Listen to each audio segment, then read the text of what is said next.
The dust never settled on Dravak 7. Wind howled across red plains, carrying the stench of smoke and blood.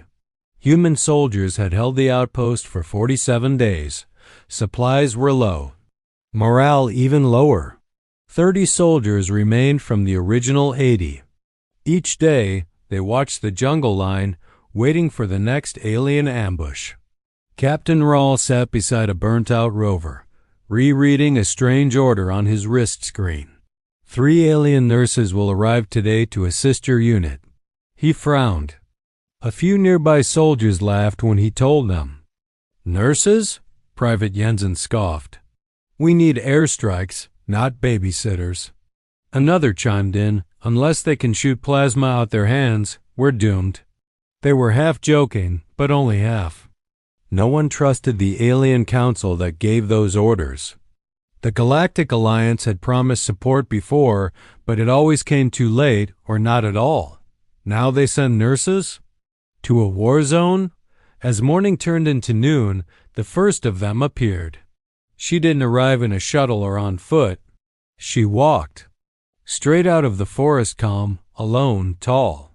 Her skin shimmered like pale crystal, and her glowing eyes scanned the humans without emotion. On her back was a pack of strange medical tools, and behind her she dragged the carcass of a beast the size of a shuttle. The soldiers went silent. Private Mallory whispered, "What the hell?" The alien nurse dropped the beast's body in front of the humans and stepped forward. Without speaking, she knelt beside an injured soldier and removed his bandage. The wound was ugly black, infected, and deep. She pulled out a vine-like root glowing with blue light and pressed it gently against the wound. The human screamed, but just once, then silence. In less than 10 seconds, the wound was closed, skin reformed. The soldier blinked, touched his chest, and sat up like nothing had happened. Gasps spread through the camp. She moved on to the next man, then the next. She never spoke a word. Who is she? Someone asked. Captain Rawl looked at his screen again. It only had a name. Nurse Uraka, Class 9 Biospecialist. Uraka. No rank. No species listed. No details. Rumors spread quickly. Some said she was a forgotten experiment from the old wars. Others said she wasn't a nurse at all, but a living weapon in disguise. She didn't eat, didn't sleep. She just walked and healed, but something in her silence was unsettling. That night, one soldier secretly followed her. Private Keys watched from behind a broken wall as Uraka stood beneath the stars. Her body began to glow softly. She raised her arms, and the strange blue vines from her kit floated around her like they were alive. She wasn't just using medicine. She was commanding it. Then she turned her head, slowly. Her glowing eyes stared right at Keys. He ran back to camp without looking back. By the next day, the second nurse arrived. But before that happened, a wounded soldier named Davis awoke in the middle of the night screaming. Not in pain, but in fear. "I dreamed I was inside her mind," he shouted. "She doesn't see us like people. We're just subjects. Patients. Test results." Captain Rawl ordered everyone to stay calm. But it was too late.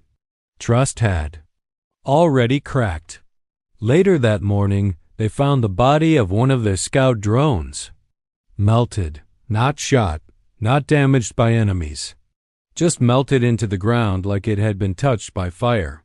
Uraka walked past it without a glance. Captain Rawl approached her for the first time. "What are you?" he asked quietly. Uraka didn't speak. She only raised her hand and pointed at the sky.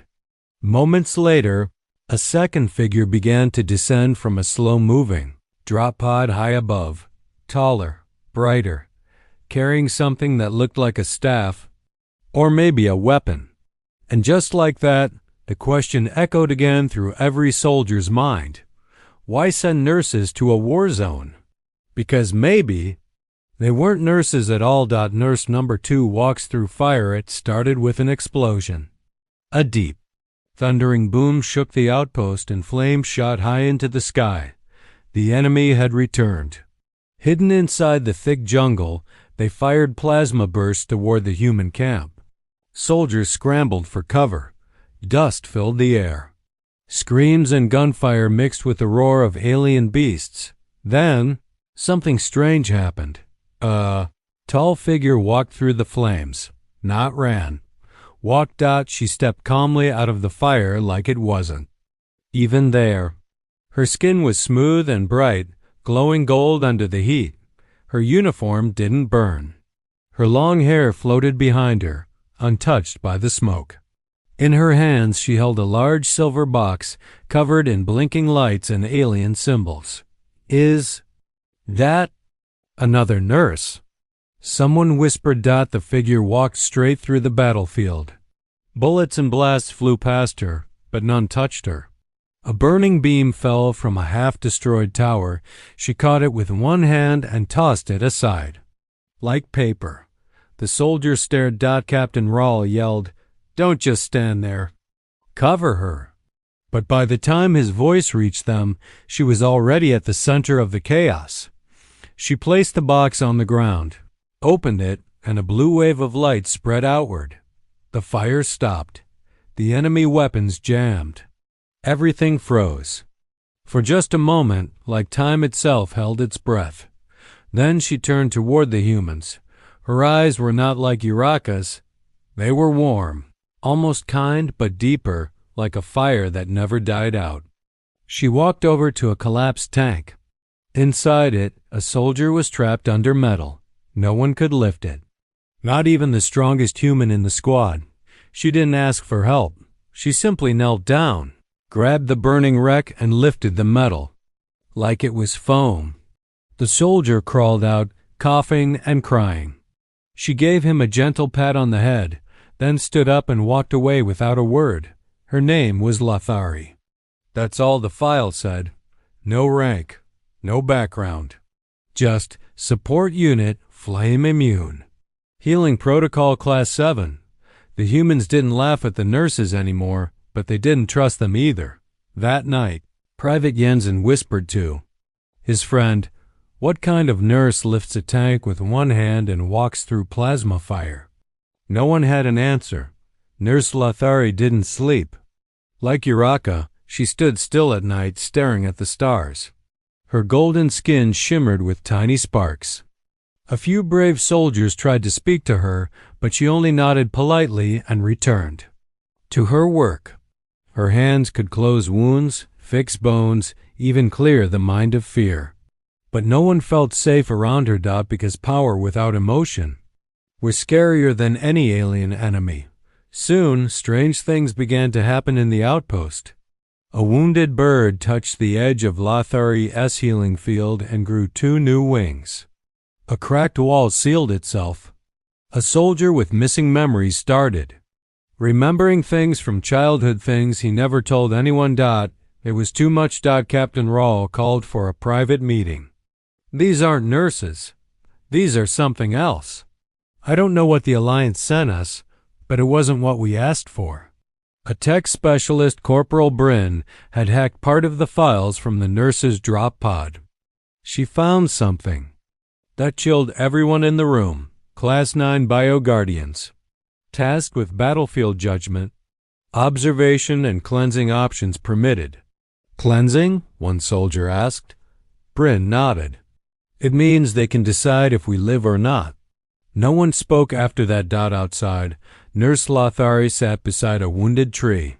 She touched its trunk, and glowing veins spread into the bark.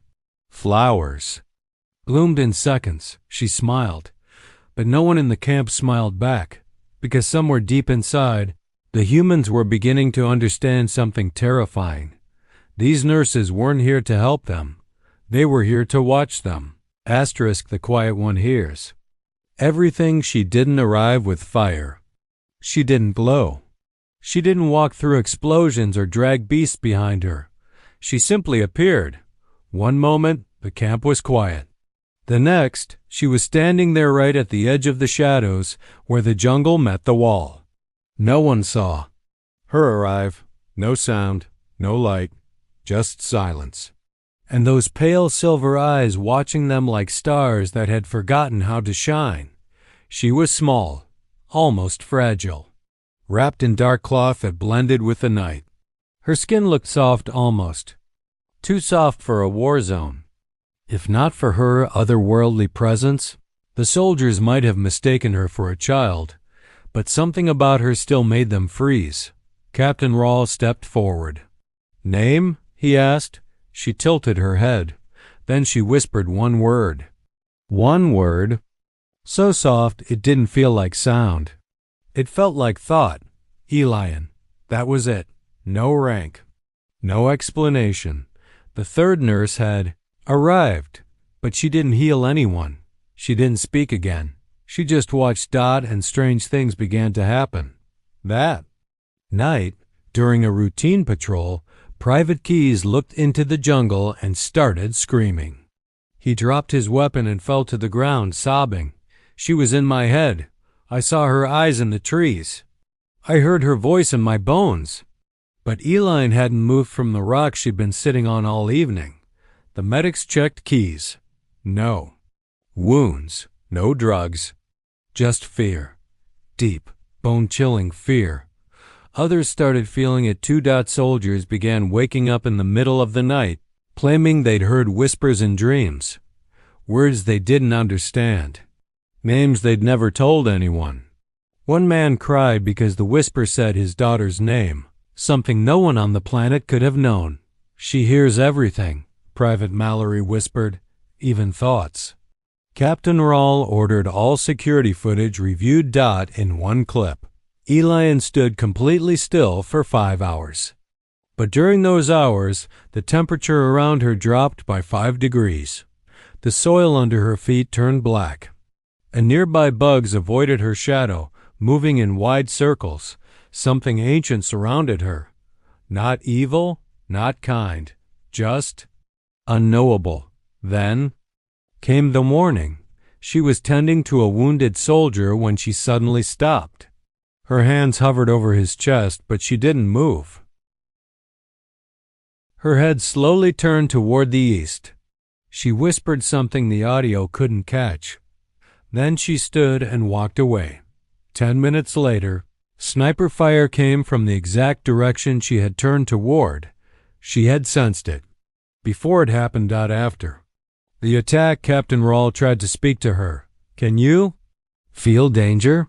he asked. She stared at him without blinking. "Do you know what's coming?" Still nothing. Then, just as he turned to leave, she said one sentence. Soft, slow, cold. "You are not the target, but you are in the way." That night, a storm hit the camp. But there was no rain, no thunder. Just shadows moving across the walls. Shapes that didn't match any known creature. The soldiers stayed in their bunks, too afraid to sleep. Outside, Elian stood beneath the stars, arms raised, silent. The sky above her seemed darker than the rest. Private Jensen spoke what many were thinking. She's not a nurse. She's a listener, a watcher, maybe even a judge. One brave soldier, Corporal Bryn, returned to the files she'd hacked earlier. She found something new buried deep in Alliance encryption. Elian, Observation Class 0, Nonverbal Psychic Node. Alert if exposed. Avoid direct conflict. Bryn slammed her tablet shut. Class 0? There were no files for Class 0 because Class 0 wasn't meant to exist. Captain Rahl called a meeting that night. "We're no longer in control of this mission," he said. "These nurses, if they are nurses, aren't here to support us." He looked around the room, voice steady. "They're here to observe, to decide something." And just then, Elian walked past the tent. Every soldier went silent, because for the first time, she smiled. And no one knew if that was a good sign or the beginning of something far worse. They're not nurses. They're something else. The silence had changed. It wasn't the calm before a storm. It was heavier. Like the planet itself was holding its breath. By now, The soldiers had stopped calling the alien women nurses, not out loud at least. Some called them ghosts, others called them weapons. But no one really knew. No one dared ask. Then came the night that made it clear they were never sent here to heal. Private Davis was on night watch. He spotted something moving near the jungle edge. At first, he thought it was just another enemy beast. But what he saw made his blood freeze. It was Uraka. She stood completely still, her back to the forest. Her glowing eyes locked on something deep between the trees. Then, without warning, her eyes flashed red. She didn't move. But something else did. Scream came from the darkness. Then silence. When the others ran to the edge, all they found was shredded ground and a trail of blood that disappeared into the dirt. The enemy scout was gone. No shots fired. No marks of struggle. Just gone. And Uraka? She turned and walked back to camp like nothing had happened. The soldiers gathered. Tension was thick. Captain. Rawl stood at the center of the group. They're hiding something, he said quietly. They're not just here to help. They're watching us. Judging us. Private Mallory stepped forward. He was pale, shaking. I saw her last night, Uraka. She wasn't breathing. I was 5 meters away. I watched. Her chest didn't rise. She stood like a statue for 3 hours, and then vanished. Jensen added, Lathari's healing light, it made my skin crawl. Like it was fixing more than wounds. Like it was rewriting me. And Elian, someone whispered, she was in my dreams again. This time she didn't speak. She just watched me burn. They were falling apart, and then came the final blow. Corporal Bryn finished decrypting a file hidden in the nurses. Arrival pod. She ran to Rawl with shaking hands. There's a second order, she said. Not from Alliance Command. This came from someone else. It's in an alien dialect hard to read, but I translated part of it. She paused. Then read. Aloud. Deploy the judgment class. Observe human response to prolonged stress and contact. If subject species fails, initiate cleansing sequence. Silence. Captain Rawl's voice cracked. Cleansing? Bryn nodded slowly. It means complete reset. Wipe out the camp. Everyone. No survivors. The soldiers stared at each other. Rage. Fear. Betrayal. We're not being protected, Rawl said. We're being tested. Suddenly, the lights in the camp flickered. All 3 nurses, Uraka, Lathari, and Elian, appeared in perfect formation near the command tent. No words. No weapons. Rawl stepped forward, fists clenched. Why? Why are you here? Uraka moved her hand to her chest and touched a glowing crystal sewn into her uniform. Then she spoke for the first time since arriving. Her voice was smooth, cold and final. We were not sent to serve. We were sent to choose. The wind stopped.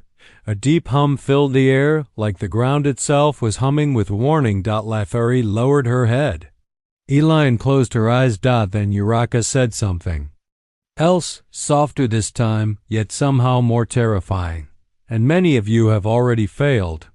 With that, the nurses turned and disappeared into the jungle without another word. No one slept that night. Guns were checked. Alarms were reset. Everyone waited for the attack, but it never came. Instead, the fear settled in deeper. Because now they understood something no training could prepare them for. The war wasn't just outside the walls. The real threat might be standing silently within them. Asterisk, the night the planet screamed moon over Dravak 7 never looked quite right. It was too large, too pale, and sometimes it pulsed like a heartbeat in the sky. But that night it bled. Not literally, no. But when the humans looked up, the sky had changed. A red haze spread like spilled paint across the stars. And beneath that eerie glow, the jungle began to move. Not shake. Move. The trees bent in strange directions. The soil cracked open. Something ancient was waking. Inside the camp, alarms blared. Soldiers rushed to their stations. Guns pointed outward. No one knew what was happening. There was no message from command, no drones, no backup. Just the flickering sky and a deep, growing vibration under their boots. Then someone asked the question no one wanted to say out loud, "Where are the nurses?" All three had vanished hours earlier without a word. Some believed they had abandoned the camp. Others feared the truth, that they had gone to begin the cleansing. Suddenly, a roar echoed from the jungle, but it wasn't from one beast. It was from hundreds. Creatures the humans had never seen before emerged from the shadows, tall, twisted, covered in thick scales and glowing marks. Eyes like burning coal, claws like blades. They moved in perfect silence, surrounding the camp. Private Jensen fired first. The bullet hit the creature's head and bounced off. Chaos followed. The soldiers opened fire, but their weapons barely slowed the monsters. The perimeter walls fell within minutes. Screams tore through the night. Captain Rawls shouted orders, but even he knew this wasn't a battle. It was a slaughter. Then, just when the last light of hope began to fade, a sound cut through the air. Not a scream, not a blast, a hum. Low, ancient, vibrating in the bones. From the sky, 3 columns of blue light crashed to the ground. Dust exploded. The creatures stopped moving, frozen in place. The nurses had returned, but they weren't the same. Uraka stood, taller now, her eyes glowing like suns. Vines wrapped around her arms, alive and pulsing with energy. She raised her hand and the vines lashed out, slicing 3 monsters into dust. Lethari floated above the ground, her golden skin burning like a torch. She opened her mouth, and a wave of fire swept through the jungle, burning only the beasts, leaving trees untouched. And Elian didn't move. She simply stared, but wherever her eyes landed, the monsters dropped dead. No wounds, no blood, just silence. The soldiers stopped firing. They watched as the 3 nurses tore through the enemy forces with godlike power. Nothing touched them. Nothing could. Within minutes, the jungle fell quiet again. Not a single creature remained, only the trees. And the stunned silence of 30 humans who had just witnessed something impossible. Rawls stepped forward, shaking. "Why now?" he asked. "Why did you wait?" Uraka looked at him. "This planet belongs to balance. You were part of the test." "Test?" Rawls whispered. Lethari spoke next. Her voice echoed like wind in a cave. "The beasts were not invading. They were summoned. That hit like a punch. The monsters didn't come on their own. They had been drawn here. As part of the trial, Elian finally moved. She walked to the center of the camp and touched the blood-soaked ground. A pulse of light spread outward. Plants grew instantly. Trees healed. The air cleared. She turned and looked at Rawls. Her voice entered his mind without sound. "One day, humans will do the same, summon monsters. Will you be the same then?"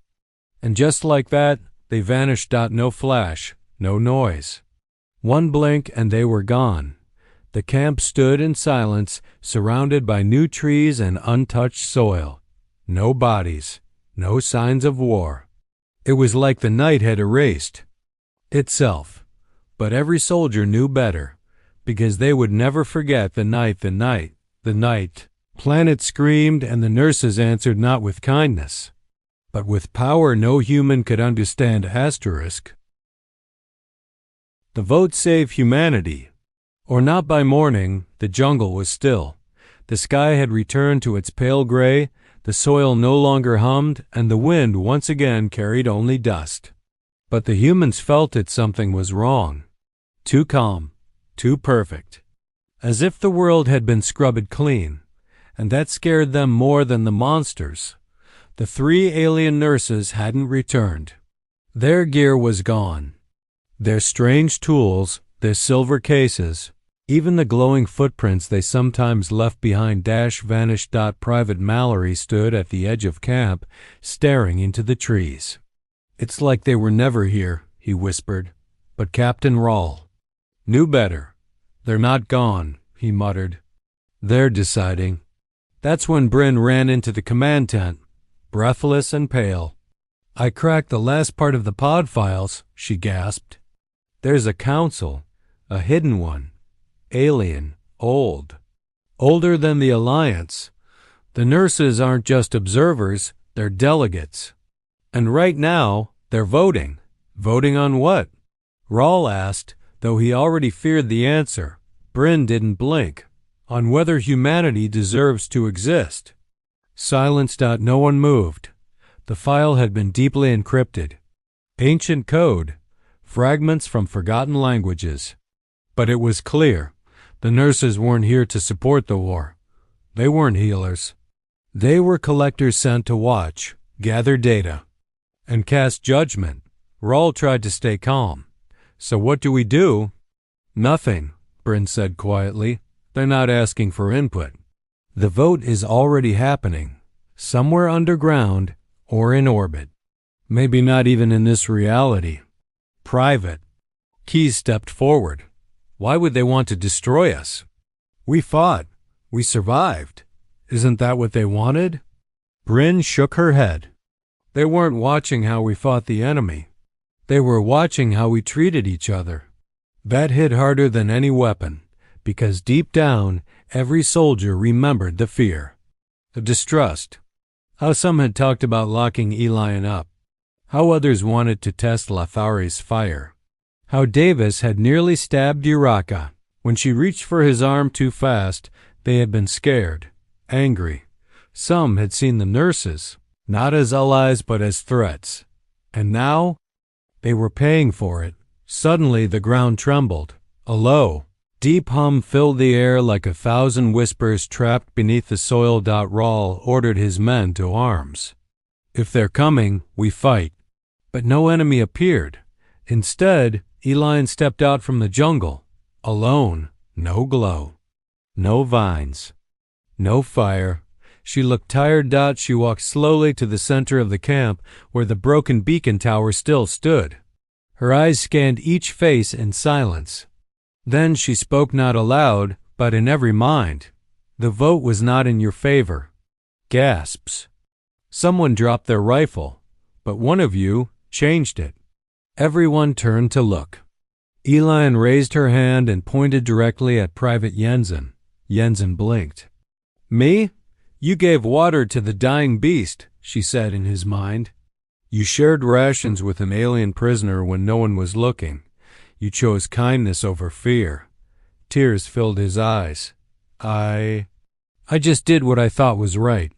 "And that is why you're still alive," Elian replied.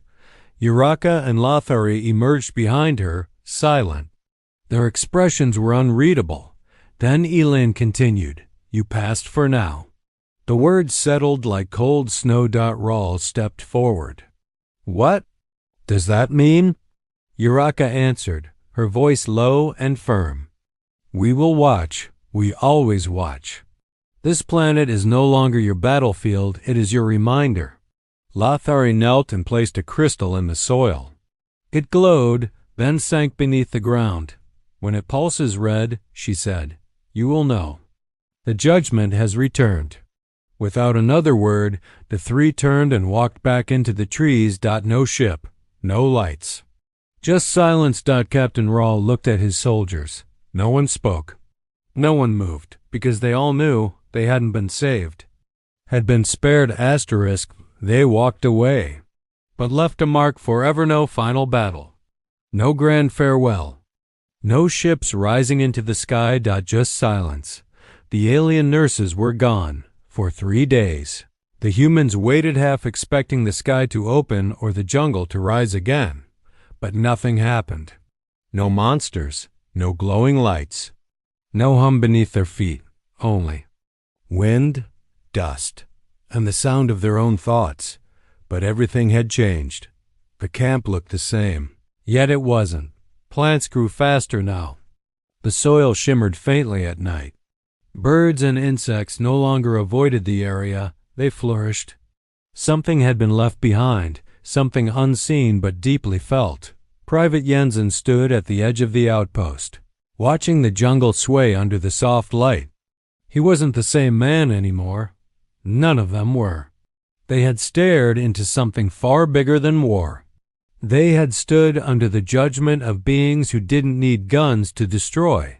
And still, they were alive. Bryn found one last message on the old beacon tower. Not a signal. Not words. Just a symbol. 3 dots in a triangle. Beneath it, a circle. It pulsed softly like a heartbeat. Captain Rahl gathered his team and looked at the symbol. "They're still watching," he said. Jensen nodded. "They're giving us a chance. One chance." No one cheered. No one celebrated. This wasn't victory. This was warning.